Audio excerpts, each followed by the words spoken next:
এখানকার একটি ছোট্ট পিঁপড়েও আপনার জীবন নেওয়ার জন্য যথেষ্ট। এই জঙ্গল আমাদের পৃথিবীর এমন একটি জায়গা যে একাই 55 লাখ স্কয়ার কিলোমিটার জমি নিয়ে গঠিত। যে আয়তনকে আপনি অনুমান করতে পারেন, এখানে বাংলাদেশের মতো 37টি দেশ, ভারতের মতো 2টি দেশ এবং দুবাইয়ের মতো 157টি দেশকে সহজে জায়গা দিতে পারবে। এই জঙ্গল মোট 8টি দেশের মধ্যে বিস্তৃত এবং এর শেষ সীমানা America, Colombia, Guyana, Brazil, Peru এবং বলিভিয়াতে মিশেছে। একটি বিষয় ভেবে আপনি বেশ অবাক হতে পারেন যে আমাদের গোটা পৃথিবীর জীবিত প্রাণীরা যে শ্বাস নিয়ে বেঁচে আছে তার 20% অক্সিজেন এই আমাজন জঙ্গল থেকে আসে। 40,000 প্রজাতির গাছপালার এই জঙ্গল, যেখানে প্রকৃতি একমাত্র রাজা, তাই এখানে যা ঘটে তা সবই প্রকৃতির রহস্যময় নিয়মে।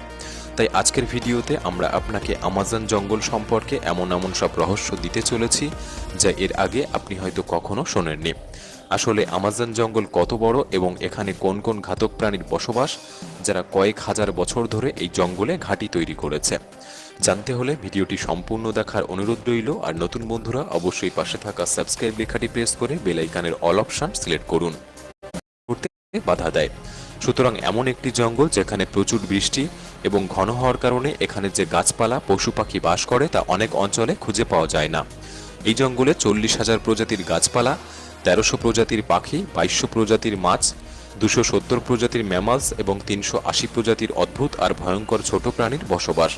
যদি এই অঞ্চলের ছোট বিষাক্ত প্রাণীর কথা বলা হয় তাহলে এখানে 25 লক্ষেরও বেশি আলাদা আলাদা বিষাক্ত পোকামাকড় রয়েছে।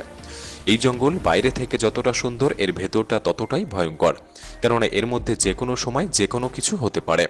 এর মধ্যে যে ছোট বড় প্রাণীর বসবাস, এরা আপনার ধারণার চেয়েও অনেক বেশি ভয়ঙ্কর। যদি কোনো মানুষ ভুল করেও এই জঙ্গলে প্রবেশ করে তাহলে প্রথম এই জঙ্গলে তার সাথে দেখা হবে গ্রিন অ্যানাকোন্ডার। এই গ্রিন অ্যানাকোন্ডা দুনিয়ার সব থেকে লম্বা এবং বিষাক্ত সাপের প্রজাতি। এই সাপ 33 ফুট লম্বা এবং 250 কেজি ওজনের হয়ে থাকে। এবং এই সাপের সব থেকে ভয়ঙ্কর একটি দিক হলো এটি তার নিজের থেকে বড় একটি প্রাণীকে জীবিত গিলে ফেলতে পারে। আমাজন জঙ্গলে এরকম কতগুলি সাপ আছে তা এখনো পর্যন্ত কেউ নির্ণয় করতে পারেনি। এছাড়াও এই জঙ্গলে অ্যানাকোন্ডার সাথে সাথে কোবরা এবং পাইথনের মতো আরও বিষধর সাপের প্রজাতি দেখতে পাওয়া যায়। আপনার জীবনে আপনি একবার হলেও পিঁপড়ের কামড় খেয়েছেন। যদি সেই পিঁপড়েটি বিষাক্ত হয়ে থাকে তাহলে আপনি জানেন সেই যন্ত্রণা কতখানি। কিন্তু আমাজন জঙ্গলে এক ধরনের পিঁপড়ে পাওয়া যায় যার কামড় আপনি সহ্য করতে পারবেন না। বুলেট অ্যান্ট নামে এক ধরনের পিঁপড়ে যা আমাজন জঙ্গলে পাওয়া যায় এবং এগুলি তার শরীরের মধ্যে বিষধর বিষ লুকিয়ে রাখে। এগুলিকে পৃথিবীর সবচেয়ে বড় পিঁপড়ে বলা হয়, যা 4 সেন্টিমিটার লম্বা। কোনো কারণবশত এই পিঁপড়ে যদি কোনো মানুষকে কামড় দেয় তাহলে সেই মানুষটি প্রচুর যন্ত্রণা ভোগ করবে এবং সে মানুষটি মারাও যেতে পারে। বুলেট অ্যান্ট এই কারণে বলা হয় যে আজ পর্যন্ত যতগুলি মানুষ এর কামড় খেয়েছে তারা এই পিঁপড়ের কামড়কে বন্দুকের গুলির সাথে তুলনা করেছে, যেন মনে হয় ক্ষত স্থানে একটি বন্দুকের গুলি লেগেছে। হাজারো মাইল লম্বা এই জঙ্গলে পৃথিবীর দ্বিতীয় বৃহত্তম নদী এবং জলের স্রোত অনুসারে পৃথিবীর প্রথম বৃহত্তম নদীর অবস্থান। এটি হলো আমাজন। সময় তখন রাত 1:30। এয়ার ট্রান্সট ফ্লাইট 236 ঘুটঘুটে অন্ধকারের মধ্যে আটলান্টিক মহাসাগরের ওপর দিয়ে টরন্টো থেকে লিসবনের দিকে যাচ্ছিল। প্লেনটি টেক অফের পর 4 ঘন্টা থেকেও বেশি সময় কেটে গিয়েছিল এবং সেই সময় পর্যন্ত প্লেনের সব কিছু স্বাভাবিক ছিল। কিন্তু এরই মধ্যে হঠাৎ করে ককপিটে বসে থাকা পাইলটের সামনে একটি ওয়ার্নিং আসে। গায়ের লোম দাঁড় করিয়ে দেওয়ার মতো একটা ওয়ার্নিং। এই ওয়ার্নিংটি ছিল প্লেনের জ্বালানি শেষ হওয়ার। সমুদ্রের মাঝখানে 39,000 ফুট উচ্চতায় বাতাসে ফ্লাইট 236 এর জ্বালানি ফুরিয়ে গিয়েছিল। জ্বালানি ফুরিয়ে যাওয়া দেখে পাইলটরা হতবাক হয়ে গিয়েছিলেন, কারণ তারা তখন আটলান্টিক মহাসাগরের মাঝখানে ছিলেন এবং দূর দূরান্ত পর্যন্ত মাটির কোনো চিহ্ন ছিল না। অর্থাৎ এখন পাইলটদের সামনে কেবল একটাই অপশন ছিল, আর তা ছিল বিমানে বসে থাকা 293 জন যাত্রী নিয়ে আটলান্টিক মহাসাগরে ডুবে প্রাণ দেয়া, যা প্রায় নিশ্চিতই ছিল। কিন্তু এরই মধ্যে হঠাৎ করে বিমানটির সাথে এমন কিছু ঘটে যা বেশ অবাক করার মতো ছিল। তো কি এমন ঘটেছিল সমুদ্রের মাঝখানে বাতাসে 39,000 ফুট উচ্চতায় এয়ার ট্রান্সট ফ্লাইট 236 এর সাথে, সেটাই জানবেন আজকের ভিডিওতে। তাহলে চলুন আর দেরি। 48 বছর বয়সী ক্যাপ্টেন রবার্ট পিসে এবং 28 বছর বয়সী ফার্স্ট অফিসার ডার্ক ডি এগার। ক্যাপ্টেন পিসের প্রায় 16,800 ঘন্টা বিমান চালানোর অভিজ্ঞতা ছিল, যার মধ্যে 796 ঘন্টা তিনি এয়ারবাস A330-তেই কাটিয়েছেন। অন্যদিকে ফার্স্ট অফিসার ডি এগারের প্রায় 4,800 ঘন্টার ফ্লাইট এক্সপেরিয়েন্স ছিল, যার মধ্যে 386 ঘন্টা তিনি এয়ারবাস A330 চালিয়েছিলেন, যার মানে ছিল এই দুই পাইলটই খুবই অভিজ্ঞ ছিলেন। যাত্রীদের বোর্ডিংয়ের পর স্থানীয় সময় অনুযায়ী রাত 8:52 প্লেনটি টেক অফ করে এবং মাত্র কয়েক মিনিটের মধ্যেই প্লেনটি বাতাসে 39,000 ফুট উচ্চতায় পৌঁছে যায়, যা এটির ক্রুজিং অ্যাটিটিউড ছিল। উড্ডয়নের পর প্লেনটি সোজা আটলান্টিক মহাসাগর পাড়ি দিয়ে একেবারে লিসবনেই অবতরণ করতে যাচ্ছিল। সেই সময় পর্যন্ত বিমানে সবকিছুই স্বাভাবিক ছিল। রাত হওয়ার কারণে অধিকাংশ যাত্রী তখন ঘুমিয়ে পড়েছিলেন। ক্রু সদস্য এবং পাইলটদেরও তেমন কোনো বিশেষ কাজ ছিল না। দেখতে দেখতে এভাবেই 4 ঘন্টা কেটে যায়। প্লেনটি এখন আটলান্টিক মহাসাগরের প্রায় মাঝামাঝি ছিল। এরই মাঝে হঠাৎ করে রাত 1:03 ক্যাপ্টেন রবার্ট পিসে ককপিটে একটি অস্বাভাবিক রিডিং নোটিস করেন। কিছু সময় পরে একটি এররও শো করা শুরু করে। সেই এররটি ছিল হাই ওয়েল প্রেশার, লো ওয়েল কোয়ান্টিটি এবং লো ওয়েল টেম্পারেচারের। এখন এই ধরনের দীর্ঘ ননস্টপ ফ্লাইটে এরকম ছোটখাটো এরর আসা নর্মাল ছিল।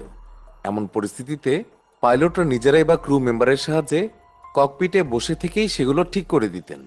কিন্তু এয়ার ট্রান্সট এয়ারলাইনের এই ফ্লাইটে যে এররটি দেখা যাচ্ছিল তা স্বাভাবিক ছিল না।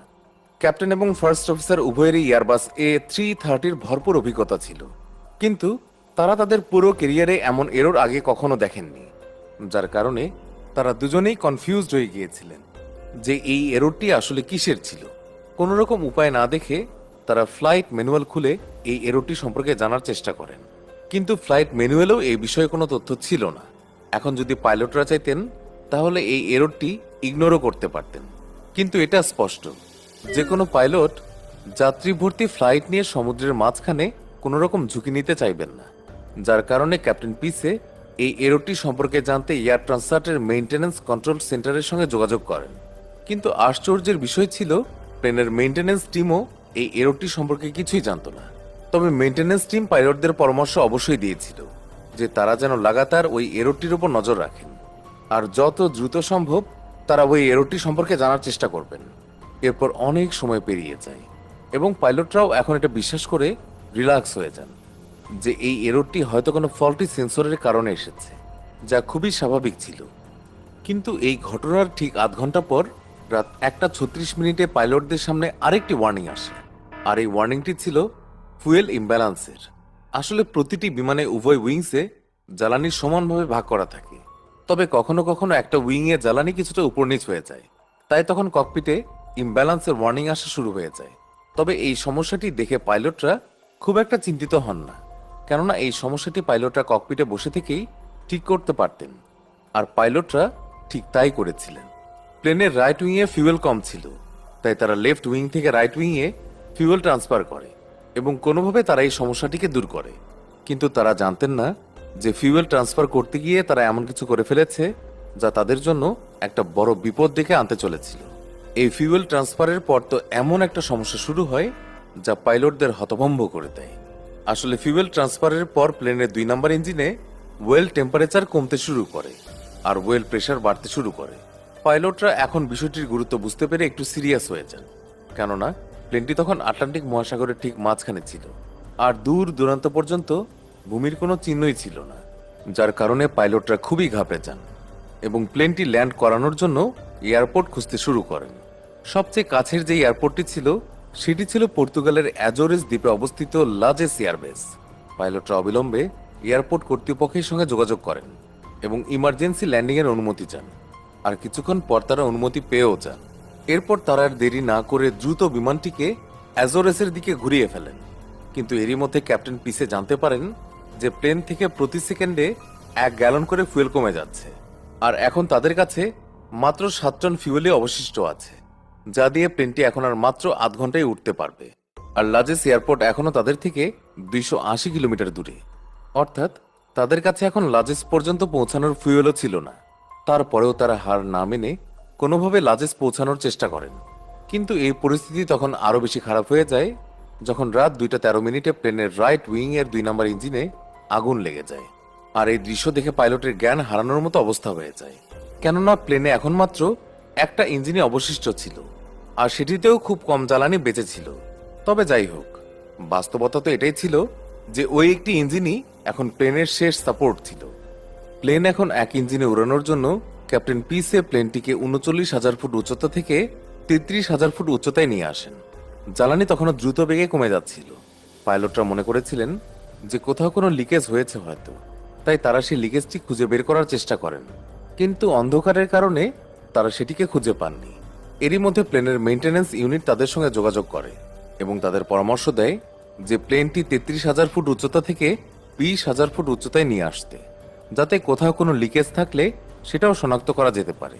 কিন্তু পাইলটরা এখন এই ধরনের ঝুঁকি নিতে পারছিলেন না, কেননা প্লেনটি যদি একবারে এত নিচে নেমে যেত আর লিকেজও শনাক্ত করা সম্ভব না হতো, তারপর তারা চাইলেও আর সেই উচ্চতায় ফিরে যেতে পারতেন না এবং তাদের বাধ্য হয়ে প্লেনটি সমুদ্রে ল্যান্ড করাতে হতো, আর সাথে সাথেই পুরো প্লেনটি সমুদ্রে তলিয়ে যেত। তাই পাইলটরা মেইনটেনেন্স ইউনিটের কথা মানতে পারেননি এবং কোনো প্রকার ঝুঁকি না নিয়ে তারা 33,000 ফুট উচ্চতায় থেকে যান, কেননা পাইলটদের বিশ্বাস ছিল যে তারা এক ইঞ্জিনের জোরে লাজেস এয়ার বেস পর্যন্ত পৌঁছাতে পারবে। অন্যদিকে বিমান কর্তৃপক্ষ রানওয়েতে পুরো প্রস্তুতি নিয়ে রেখেছিলেন যাতে প্লেনটি ল্যান্ডিং এর সময় কোনো রকমের ঝুঁকি না থাকে। প্লেনটি এখন ধীরে ধীরে লাজেস এয়ারপোর্টের দিকে এগিয়ে যাচ্ছিল। ঠিক সেই সময় প্লেনের 1 নম্বর ইঞ্জিনেও আগুন লেগে যায়। সেই সাথে তখন এটাও নিশ্চিত হয়ে যায় যে প্লেনে কোথাও না কোথাও লিকেজ অবশ্যই রয়েছে, কিন্তু এখন নিশ্চিত হয়েও কোনো লাভ ছিল না, কেননা প্লেনের 2টি ইঞ্জিনই এখন নষ্ট। ইঞ্জিন নষ্ট হয়ে যাওয়ার সাথে সাথেই পুরো প্লেনের ইলেকট্রিসিটি সাপ্লাই বন্ধ হয়ে যায়। এর ফলে প্লেনে থাকা সমস্ত যাত্রীরা খুবই ভয় পেয়ে যায়। তবে র্যাম এয়ার টারবাইনের সাহায্যে ককপিটে তখনও ততটুকু ইলেকট্রিসিটি তো ছিল যা দিয়ে প্রয়োজনীয় ইকুইপমেন্ট চলতে পারে। প্লেনটি এখন 33,000 ফুট উচ্চতা থেকে 30,000 ফুট উচ্চতায় নেমে পড়েছিল, আর এখন প্লেন গ্লাইডিং করতে শুরু করেছিল। এখানে প্লেন গ্লাইড করার মানে আমরা বোঝাতে চাচ্ছি যে কোনো প্লেন যখন কোনো ভার্টিক্যাল ডিস্টেন্স কভার করে তখন একই রেশিওতে সেটি হরাইজন্টাল ডিস্টেন্সও কভার করে, আর প্রতিটি প্লেনের নিজস্ব একটি গ্লাইড রেশিও থাকে। সেই হিসেবে এয়ারবাস A330 গ্লাইড রেশিও ছিল 15:1, অর্থাৎ এই প্লেনটি প্রতি 15 ফুট এগিয়ে গিয়ে 1 ফুট করে নিচে নামে। আর এখন লাজেস এয়ারপোর্ট আর প্লেনের দূরত্ব মাত্র 121 কিলোমিটারই বেঁচে ছিল, যা গ্লাইডিং করে কভার করা সম্ভব ছিল। কিন্তু ঠিক সেই সময় পাইলটদের সামনে আরও একটি সমস্যা এসে হাজির হয়। প্লেনটি গ্লাইড করতে করতে অ্যাজোরেস দ্বীপের এত কাছে পৌঁছে গিয়েছিল যে এখন প্লেন আর দ্বীপের মধ্যে মাত্র 15 কিলোমিটার দূরত্বই বেঁচে ছিল। কিন্তু সমস্যা ছিল যে প্লেনটি তখনও 20,000 ফুট উচ্চতায় ছিল, আর যদি এত উচ্চতা থেকে পাইলট বিমানটিকে ল্যান্ড করানোর চেষ্টা করতেন তাহলে বিমানটি ক্র্যাশ ল্যান্ডিংয়ের অনেক বেশি সম্ভাবনা থাকত, যার কারণে পাইলট এয়ার ট্রাফিক কন্ট্রোলের সঙ্গে যোগাযোগ করেন। এয়ার ট্রাফিক কন্ট্রোল পাইলটকে ল্যান্ডিংয়ের আগে একটি 360 ডিগ্রি পারফর্ম করার পরামর্শ দেয়, আর পাইলট ঠিক তাই করেন। প্লেনটিকে একটি বৃত্তে অর্থাৎ 360 ডিগ্রির একটি চক্কর লাগান, যার কারণে প্লেনটি 20,000 ফুট উচ্চতা থেকে 5,000 ফুট উচ্চতায় নেমে আসে। কিন্তু এই উচ্চতাও ল্যান্ডিংয়ের জন্য নিরাপদ ছিল না, তাই পাইলটরা প্লেনটিকে বেশ কয়েকটি এস টার্ন পারফর্ম করান, যার ফলে প্লেনটি 2,000 ফুট উচ্চতায় নেমে আসে। আর এটি প্লেনটি ল্যান্ডিংয়ের জন্য একদম পারফেক্ট অ্যালটিটিউড ছিল। পাইলটরা এখন বিমানটিকে লাজেস এয়ারবেস রানওয়েতে নিয়ে আসেন, কিন্তু এই ধরনের ল্যান্ডিংও বিপদমুক্ত ছিল না, কেননা ল্যান্ড করার সাথে সাথেই প্লেনের 12টি চাকার মধ্যে 8টি চাকা সম্পূর্ণভাবে লকড হয়ে যায়, আর প্লেনের গতিও 370 কিলোমিটার পার আওয়ার ছিল। এত হাই স্পিডে থাকার কারণে প্লেনটি রানওয়ে স্পর্শ করার সাথে সাথেই একটি শক্তিশালী বাউন্স খায়, তারপর রানওয়েতে এগিয়ে যেতে শুরু করে। প্রায় 2300 মিটার চলার পর বিমানটি থেমে যায়। ততক্ষণে বিমানের বেশিরভাগ টায়ারই ফেটে গিয়েছিল, কিন্তু বিমানবন্দরের ক্রুদের সতর্কতার কারণে বিমানটি বড় ধরনের দুর্ঘটনার হাত থেকে বেঁচে গিয়েছিল। ল্যান্ডিংয়ের সময় যাত্রীরা প্লেনের ভেতরে প্রচুর দৌড়াদৌড়ি শুরু করে দিয়েছিল, যার কারণে প্রায় 14 জন যাত্রী এবং 2 জন ক্রু সদস্য ছোটখাটো আঘাত পেয়েছিল, তবে কেউই বড় কোনো ক্ষতির সম্মুখীন হননি। পরবর্তীকালে এয়ার ট্রান্সাট এয়ারলাইনের ফ্লাইট 236 ইঞ্জিন ছাড়াই পৃথিবীর ইতিহাসের সবচেয়ে লম্বা দূরত্ব 121 কিলোমিটার পর্যন্ত গ্লাইড করা প্রথম প্লেন হয়ে উঠেছিল, তাই এটিকে অ্যাজোরেস গ্লাইডারও বলা হয়। ঘটনার পর পর্তুগিজ অ্যাভিয়েশন ইনভেস্টিগেশন ডিপার্টমেন্ট বা জিপিআইএএ তদন্ত করে জানতে পারে যে টেক অফের আগে মেইনটেনেন্স কর্মীরা প্লেনের হাইড্রোলিক সিস্টেমে একটি ভুল পার্ট